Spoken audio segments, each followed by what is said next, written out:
We know the craze of Polaroid pictures, collecting mementos to cherish those beautiful moments forever.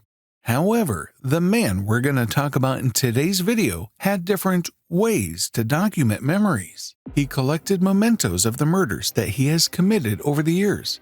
Interesting, right? Let's directly get into his crazy story then.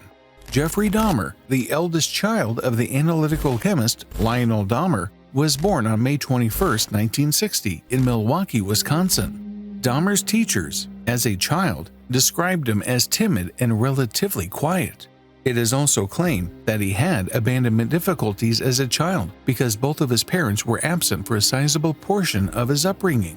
Growing up, he allegedly had an early understanding of violence because he frequently saw his parents fighting.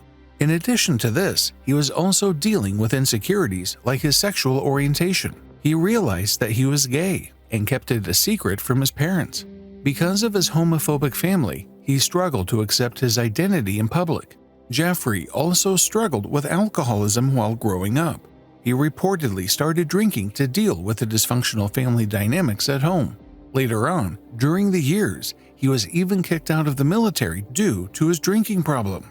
Dahmer committed his first murder after his graduation.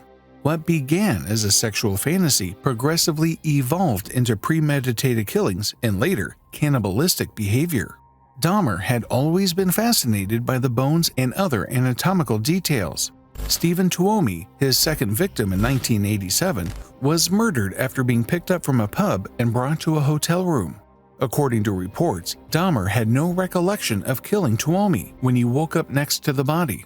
Nevertheless, the trend continued, and Dahmer killed 17 men between 1978 and 1991, dismembered and had sex with them.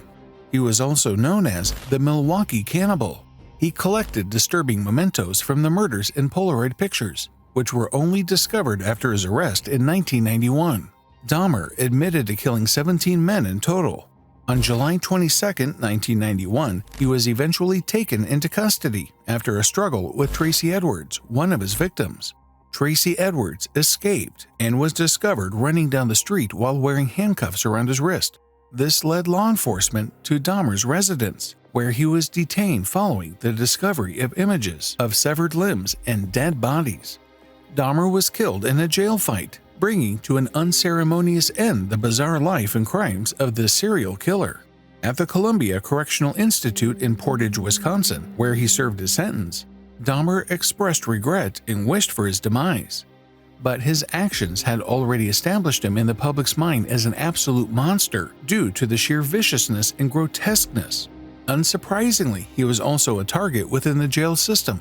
Other prisoners attacked him twice, although he only lost the first time.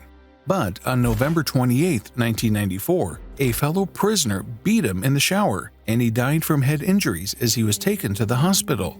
What do you feel about him? Did you feel sorry for him when he finally died? Or did you think he deserved it? Let us know your answers in the comment box below. We'll see you next time.